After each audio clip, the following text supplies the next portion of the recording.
Magandang araw po sa inyo mga tagapanood or magandang gabi. Ito po ay isang reaction video lamang mula kay tayo na at mag-subscribe sa kanya. Pa-subscribe na rin po sa channel ko. Tara na at nang masimulan na natin. And that was sort of a bit of a slap in the face because everybody was in Los Angeles for the American Music Award. Sa huli nating video ay tinalakay natin ang pagkakabuo ng isa sa pinaka-iconic na kanta sa buong kasaysayan ng musika na milyon-milyong pamilya sa Africa na dumaranas noong panahon na yon ng matinding pagkagutom ang natulungan, pero nabigo tayong ipakilala isa-isa ang mga music artist na kumanta at naging bahagi ng awiting ito, na kung totoo nga na hindi na imbitahan si Madonna dahil lang sa hindi umano ito deserving, ay gaano nga baka deserving ang mga nakasama at nabigyan ng solo parts sa napakalaking project na yon. At nasaan na nga ba sila ngayon? Ano ang posibleng dahilan kung bakit hindi nila isinama o isinali si Madonna? Bakit nila nasabi na hindi ito deserving? At ano ang naging ganti ni Madonna sa nangyaring pang-iisnab na ito sa kanya? Tatalakayin natin lahat yan sa videong ito. Pero bago ang lahat ay inaanyayahan muna kitang mag-subscribe at i-like na rin ang videong ito dahil napakalaking tulong niyan sa ating channel. Maraming salamat mga idol! Sa panahong milyong buhay na ang nawala dahil sa matinding gutom na dinanas ng ibang parte ng Africa noong mid-80s, ay naisipang magsama-sama ang ilan sa mga sobrang sikat na artist noong panahon na yon. Ibinaba ang mga ego, ang mga pride at nakisama ng ayos para mabuo ang We Are The World,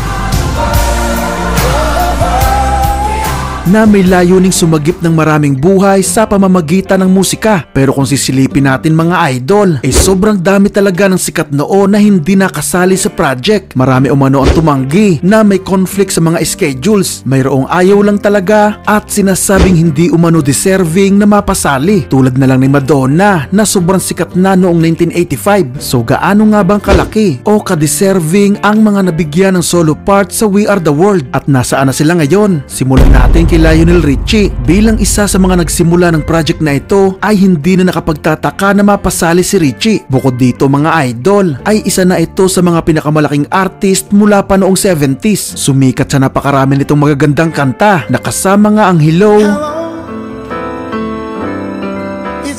at Endless Love. Sa kasalukuyan mga idol ay nagtutur ito sa dalawang bansa at may naka-schedule na 18 konsyerto ngayong taon na inaasahang matatapos sa 2024.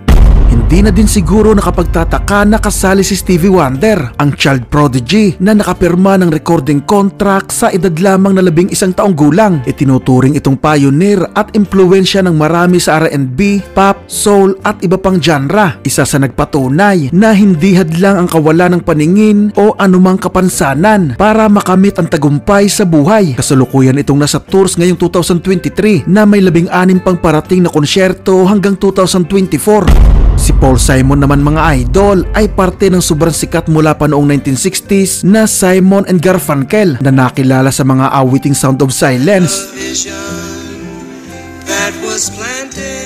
Mrs. Robinson at The Boxer.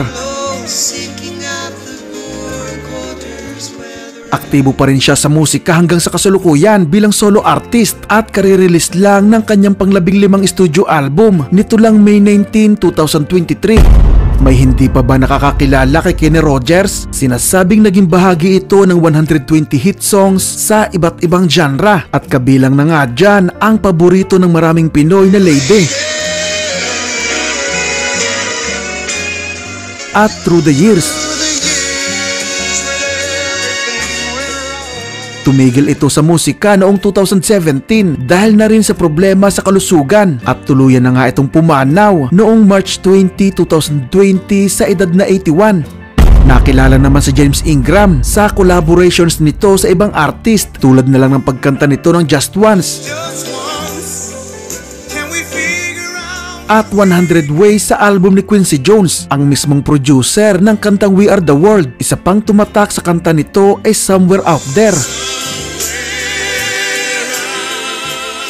Nakaduet naman si Linda Ronstadt. Pumanaw si James Ingram sa edad lamang na 66 dahil nagkaroon ito ng sakit na brain cancer. Itinuturing namang Queen of Rock and Roll si Tina Turner na madalas kasama sa 100 Greatest Artists of All Time. Ang ilan sa tumatak niyang kanta ay ang napaka-timeless na The Best at Proud Mary. Pero dala na rin ng edad mga idol ay nagkaroon na ito ng iba't ibang sakit. Kabilang na dyan ang intestinal cancer at iba pa. Pumanaw ito nito lang May 24, 2023 sa edad na 83. Sa pagkakaroon ng mahigit sa 160 million records na nabenta, ay isa na si Billy Joel sa mga greatest at best-selling artist of all time. At may video na tayo tungkol sa kanya mga idol na dapat mong panoorin kung gusto mo siyang mas makilala. Nananatili siyang aktibo sa musika na mayroon pang ang parating na 17 konsyerto na matatapos hanggang 2024. Bumenta naman ng mahigit sa 400 milyong kopya ng record sa buong mundo at may hawak na 39 na Guinness World Records. Kaya hindi na nakapagtataka kung bakit kasama lagi si Michael Jackson sa usapan ng greatest of all time. Kasamaang palad ay hindi inaasahan ang pagpanaw ni MJ dahil sa pagkaka-overdose nito sa iniinom niyang gamot na pampatulog. Pumanaw ito noong June 25, 2009 sa edad lamang na 50. Una namang nakilala si Diana Ross bilang lead singer ng vocal group na The Supremes noong 1960s, isa sa mga best-selling girl groups of all time. Naging successful din ang karera nito bilang solo artist na naging kauna-unahan pang ang babae mga idol na ginawaran ng Grammy Lifetime Achievement Award ng 2 beses. Aktibo pa rin siya sa musika hanggang sa ngayon. Si Dionne Warwick ay pinsan pero mas unang sumikat kay Whitney Houston na mas nakilala sa mga kantang That's What Friends Are For at Heartbreaker na isinulat pa ng Bee Gees para dito. Kabilang si Dionne sa 40 biggest US hitmakers at pangalawa sa most charted female vocalist sa pagitan ng 1955 at 1999. Aktibo pa rin siya sa musika hanggang sa kasalukuyan. Nakakita ka na ba ng 90 years old na nakapaglalabas pa rin ng album? Ganyang katindi si Willie Nelson na mula 1960s hanggang sa 2 album niyang inirelease ngayong 2023 ay nakumpleto nito ang pagkakaroon ng kabuuang 100 studio albums. Mula 70s naman ay malaking pangalan na si Al Jarreau sa mundo ng jazz at R&B na nagbigay sa kanya ng 7 Grammy Awards at di mabilang na nominations dito. Pero 2 araw matapos magretiro sa musika ay nagkaroon ito ng respiratory failures at binawian ito ng buhay noong February 12, 2017 sa edad na 76. Kakagawa lang natin ng video ni Bruce Springsteen na nasa likod ng mga kantang Born in the USA at Dancing in the Dark. Panoorin nyo na lang mga idol pagkatapos nyo dito kung gusto nyo siyang mas makilala. May sakit siya sa panahong ito pero nakatakda siya magpatuloy sa musika sa 2024. Tinagurian naman King of the Movie soundtrack si Kenny Loggins na nasa likod ng mga kantang Footloose, For the First Time at Meet Me Halfway. May video na din tayo nito mga idol kung gusto mo siyang mas makilala. Sa kasalukuyan ay aktibo pa rin siya sa musika. Tinatawag namang The Voice ay isa naman si Steve Perry sa kasama sa mga itinuturing na may pinakamagandang boses sa mundo ng rock music. Siya ang nasa likod ng mga magandang kanta ng bandang Journey na kinabibilangan ngayon ng ating kababayan na si Arnel Pineda. Madalas pa rin siya magkaroon ng projects pero hindi na siya ganun kaaktibo sa musika. Kasama naman ni Daryl Hall ang kanyang partner na si John Oates sa napakalaking project na ito. Hindi nga lang binigyan ng solo part si John Oates pero nakilala ang dalawa bilang Hall and Oates na nasa likod ng mga awiting Man-Eater at Out of Touch. Aktibo si Daryl Hall ngayon sa bandang Daryl Hall and the Daryl's House Band na patuloy na nagtutour sa iba't ibang parte ng US. Ang hindi lang natin masasabing sobrang successful dito ay si Huey Lewis pero noong gawin ang We Are The World ay isa ang kanyang banda na Huey Lewis and the News sa nakakaranas ng kasikatan sa US dahil nag number 1 sa Billboard 200 ang kanilang pangatlong album na Sports noong 1984. Kasama niya rin kumanta sa We Are The World ang kanyang 5 kabanda na maririnig sa chorus ng naturang kanta. Nagkaroon ito ng problema sa pandinig noong 2018 na naging dahilan ng kanyang kawalan ng kakayahan fan na makapag-perform at makagawa ng musika. Unang album pa lang ni Cyndi Lauper noong 1983 ay napabilang na agad ito sa mga pinakasikat dahil sa kanyang mga singles na Girls Just Want to Have Fun, Time After Time,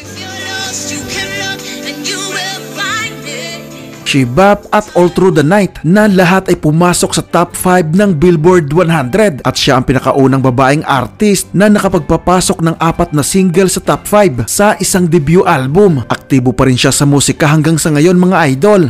Isa si Kim Carnes sa ilang mga artist na nakakuha ng 2 pinakamalaking award ng Grammys na Record of the Year at Song of the Year sa iisang gabi sa tulong ito ng kanyang kanta na Betty Davis Eyes. Kasalukuyan itong naninirahan sa Nashville kasama ang pamilya at hindi malinaw kung aktibo pa siya sa musika. Si Bob Dylan ay tinuturing na isa sa mga greatest songwriters of all time na nagawang makabenta ng 145 million records sa kanyang buong karera at nananatili pa rin siyang aktibo sa musika hanggang sa ngayon. Tinagurian namang The Genius si Ray Charles na katulad ni Stevie Wonder ay nagawa ding maging isa sa mga pinaka-iconic at pinaka-maimpluwensyang singer sa kasaysayan ng musika. Sa katunayan mga idol ay pang-10 ito sa 100 Greatest Artists of All Time ng The Rolling Stone Magazine at nabanggit pa nga ni Billy Joel na mas importante pa umano ito kay Elvis Presley. Nakapag-release pa ito ng album na nanalo ng 8 Grammy Awards 2 buwan bago ito magkaroon ng liver failure na naging dahilan ng kanyang pagpanaw noong June 10, 2004 sa kanyang edad na 73. Ngayong nakilala na natin ang lahat ng nabigyan ng solo part sa We Are The World,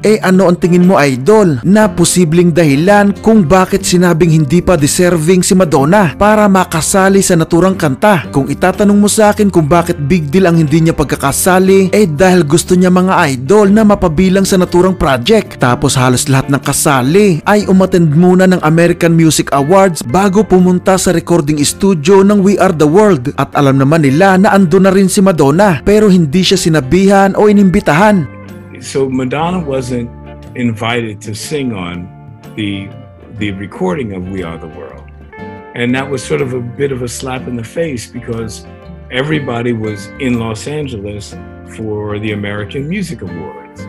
And it was really sort of not nice because we were all there, and I know, no matter what she says, we all went to dinner together, and I know she felt bad because I know Quincy and I know Michael, so I'm going over to the recording just to hang out. And I said to Madonna, I said, okay, we're headed over to A&M, and I could feel her feeling bad. Ang nakikita kong dahilan dyan mga idol, kahit kasabay niya si Cyndi Lauper na nagsimula noong 1983, hindi naman agad nakakuha ng sobrang kasikatan noon si Madonna. Sumikat lang ito ng sobra sa kanyang pangalawang album na Like a Virgin noong November 12, 1984. Tapos ang We Are The World naman ay ginawa noong January 1985. So masasabi natin mga idol na nagsisimula pa lang na lumaki ang pangalan ni Madonna noong panahon na yon. Katunayan ay tinalo pa nga siya ni Cyndi Lauper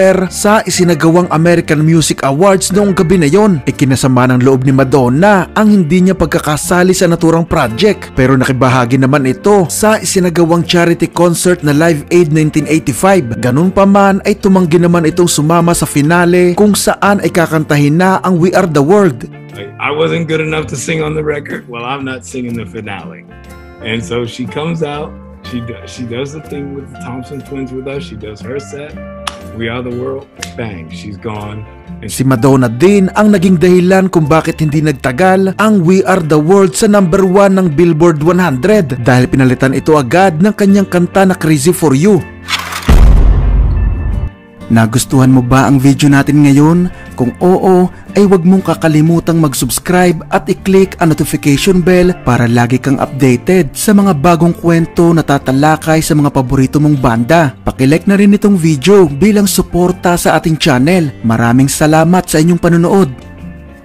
Maraming salamat po. Huwag kalimutan mag-subscribe na po tayo kay. Pa-subscribe na rin po sa channel ko. Bye-bye po.